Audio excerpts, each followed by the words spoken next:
Tu devi star calmo. Devi darti una regolata. Datti una regolata. Perché il tuo è tutto un secondo me.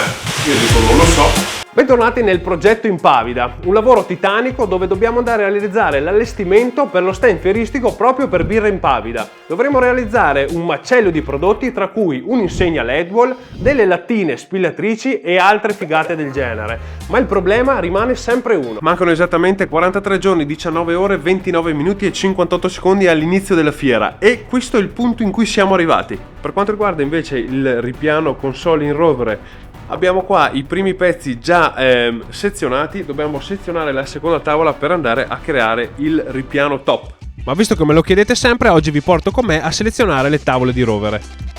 Oggi sono venuto qua da Simone, segheria mobile del Garda, che sono venuto a prendere la tavola di rovere per fare il tavolo per Impavida. Ho selezionato una tavola di queste qua sotto, esattamente perché è lunga 4 metri, larga 70, spessore 6 cm e mezzo. Con questa riusciamo a fare tutto. Adesso con calma tiriamo fuori tutte le altre tavole.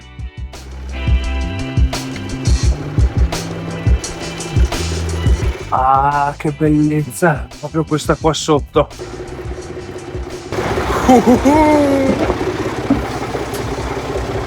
Madonna, che buchi qua, questi tutti riempiti con la resina al 100%, sta roba qua. Anzi, non sono buchi, è proprio il tronco che è fatto così. Comunque questo qua è un albero, era un albero di 200 anni, qua del lago di Garda. Una volta piallato viene a figata.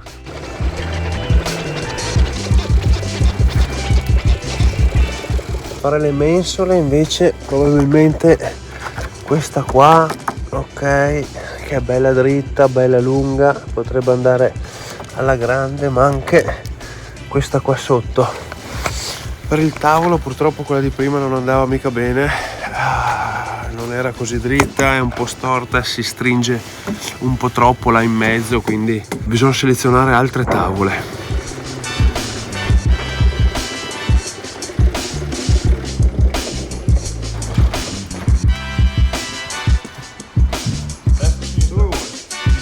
Ma torniamo a dove eravamo rimasti. Per quanto riguarda il discorso della CNC, finalmente possiamo oggi metterla in funzione perché ci è arrivato il paccone con il tubo per l'aspirazione da 100 mm e questa qua è una cosa che faremo immediatamente. Il passaggio successivo è montare senza ombra di dubbio uno di questi che sono le dust shoe, quindi la scarpettina che va messa sotto il mandrino per aspirare un po' di polvere. Come dobbiamo farci principalmente un'insegna in Vicromat, il materiale che avete visto che abbiamo recuperato, si farà un casino di polvere, per cui ho preso questa qua su Amazon, 40 euro, veloce, e la andiamo a installare. L'unico problema che c'è è che il collarino adattatore che ti danno, che è quello che si infila qua dentro, è da un diametro di 80 mm, mentre il nostro mandrino è da 75, quindi dobbiamo andare a disegnarne uno da 75. Ma il nostro problema non finisce qua, perché dobbiamo farlo anche con un foro non centrato, perché se andiamo a mettere la nostra scarpetta in centro qua va a sbattere sull'asse Z qua dietro, quindi bisogna tenerlo appoggiato così, ok, e non centrato. Bene, e dopo circa un'oretta tra progettazione e aver stampato dei piccoli test per vedere le tolleranze, i diametri, se sono stati presi correttamente, ho stampato la versione definitiva. Ve la faccio vedere subito perché è spettacolare anche questa qui. Bene, questi qua sono i vari test che ho fatto per vedere, uno, di prendere il diametro giusto interno e soprattutto la spaccatura che sia abbastanza grande. 2, il diametro interno di questo, vedere se combacia. 3 prove stampate in 20 minuti l'una, ok, giusto per fare una prova. E questo qui è il collettore finale. Quello originale ha una piccola linguetta qua e una qua davanti, ok, che vanno rispettivamente a infilarsi qua dentro e in questo piccolo gap qua sopra. Questo serve a tenere centrato il collettore in modo che la spaccatura rimanga perfettamente lì sopra. Quindi di conseguenza anche la mia versione ha la linguetta qua davanti e la linguettina qua sotto. modificato un attimo e vi devo dire che una volta infilato dentro la linguetta, questo qui si infila, va in battuta, non si muove ed è a pari, perfetto.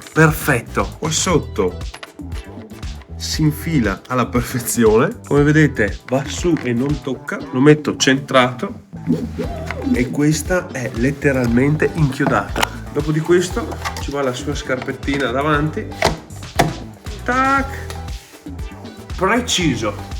Tu devi stare calmo, Devi darti una regolata. datti una regolata.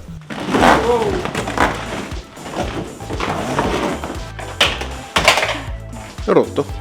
Quello non lo mettiamo dentro. E c'è le fascette? Fascette ce le ho, ma ti dirò, guarda.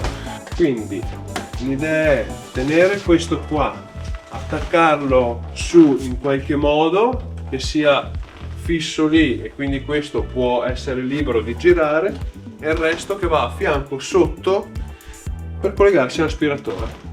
Attacchiamo qua sopra.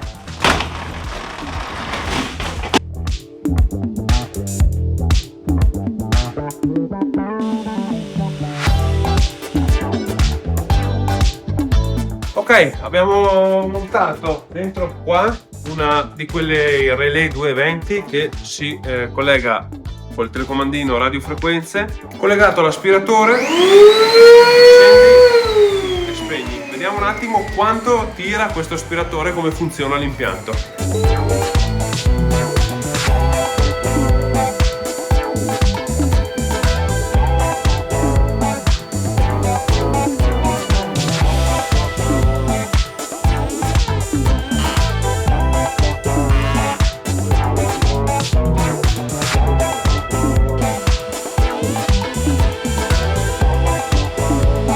Allora, prime prove fatte, le lettere sono venute, dovevamo solamente impostare bene le profondità e l'altezza delle tab. Le tab sono quelle linguette che si vanno a mettere per ritagliare una sagua in modo che non ti parta via, perché ovviamente se vai a ritagliare un cerchio poi quello è libero di scappare dal pezzo, può finire nella fresa, può succedere mega bagaciccioli che non vogliamo che succedano, per cui impostare correttamente le tab è sicuramente una di quelle cose da fare. Perfetto, funziona tutto bene, faremo altri test, ma passiamo ad altro. Eccoci in Proto Room, come potete vedere abbiamo messo in produzione il primo supporto delle lattine che andranno a comporre il muro dell'Impavida. Dovremo stamparne circa un centinaio, un numero del genere, verranno stampati in PLA trasparente. Ok, stampa finita, questo era un test per vedere le tolleranze, che tutto funzioni prima di mandare in produzione. Direi che è venuta perfetta, quindi ora non ci resta che caricare il filamento trasparente e mandare in produzione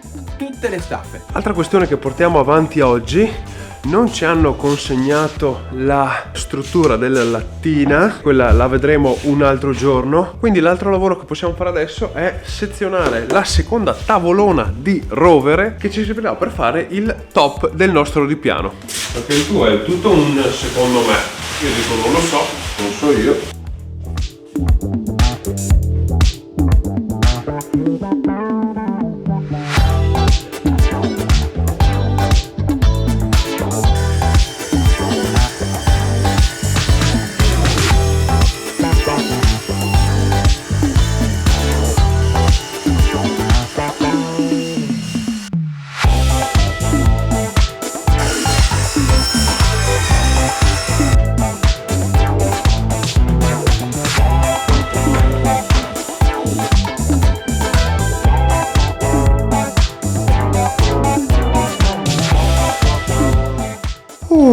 Giornata conclusa anche oggi ragazzi. 9 di sera, ricapitolo della giornata. Con la struttura della lattina LED-Wall abbiamo fatto solo progressi dal punto di vista della programmazione. Dobbiamo ancora aspettare che ce la vengano a consegnare la struttura nuova. Non sono venuti a consegnarci la struttura per la lattina spilatrice, quindi per quella dovremo aspettare un altro giorno.